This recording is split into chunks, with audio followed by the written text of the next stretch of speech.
Recently, we had a little bit of an issue with our bed. This is one of those air up beds. And you can, Gail can have her side, her number, and I can have my number. It's not a sleep number bed, but it works really well. And we really have enjoyed it. But I woke up in the middle of the night and she was on that side right there, way down. She was laying like, no joke, like 3 or 4 inches down. It was crazy. And we knew something was drastically wrong. So next morning, pulled up the bed and looked, and the port had busted. And so I took this out and got to looking, and it just, this is not coming off. So we called Ideal Rest, and they were able to tell us that not to replace this, that they had an easy fix. So they sent us these port extenders right here. So you just put this on here and then hook this up and it should work. So that's what we're going to do today. We're going to repair your air mattress from Ideal Rest. If you have one of these, we have a 2011 Winnebago Tour with the Ideal Rest number bed.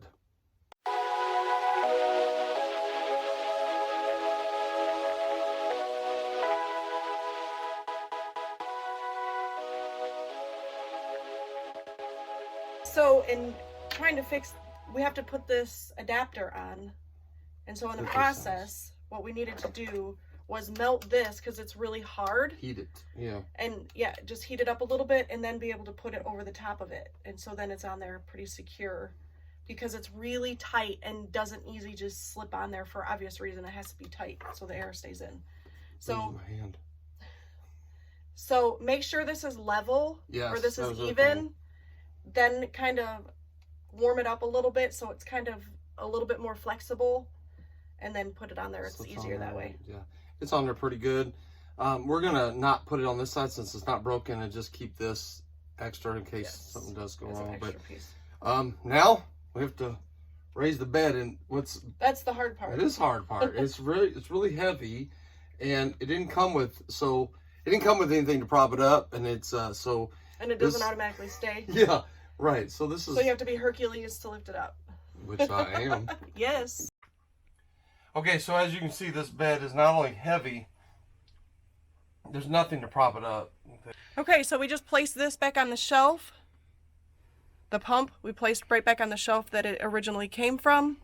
We made sure that we have the plug-in down here.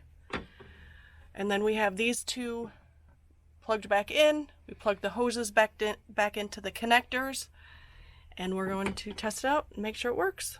So the only issue you might have is that it might be one be left side, one be right side, or be switched, and so you just make that adjustment. But it's pretty simple, pretty self-explanatory. Just got to figure out how to hold the bed open. No big deal. Turn right open. Turn right on. Yeah, it wasn't really difficult for you to get them on there, was it? No. All right, so it's working. We actually have it up very, very high. Yeah. But we just wanted to make sure that it was working.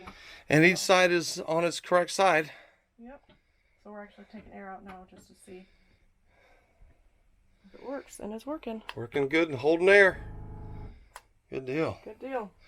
So thanks for joining us. Hopefully this helps you because we didn't see any videos on how to fix this bed or what was gone awry. So hopefully it's a really easy fix. The biggest battle is trying to hold this bed up and get down. So I wasn't able to hold it, so Johnny had to hold it, and then I had to fix the actual pump, but it's super easy, so.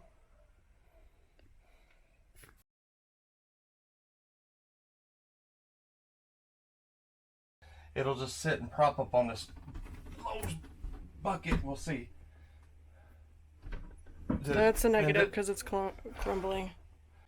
Okay, so because there's nothing really tall, we're going to use this ladder and prop it up. You want to hold that?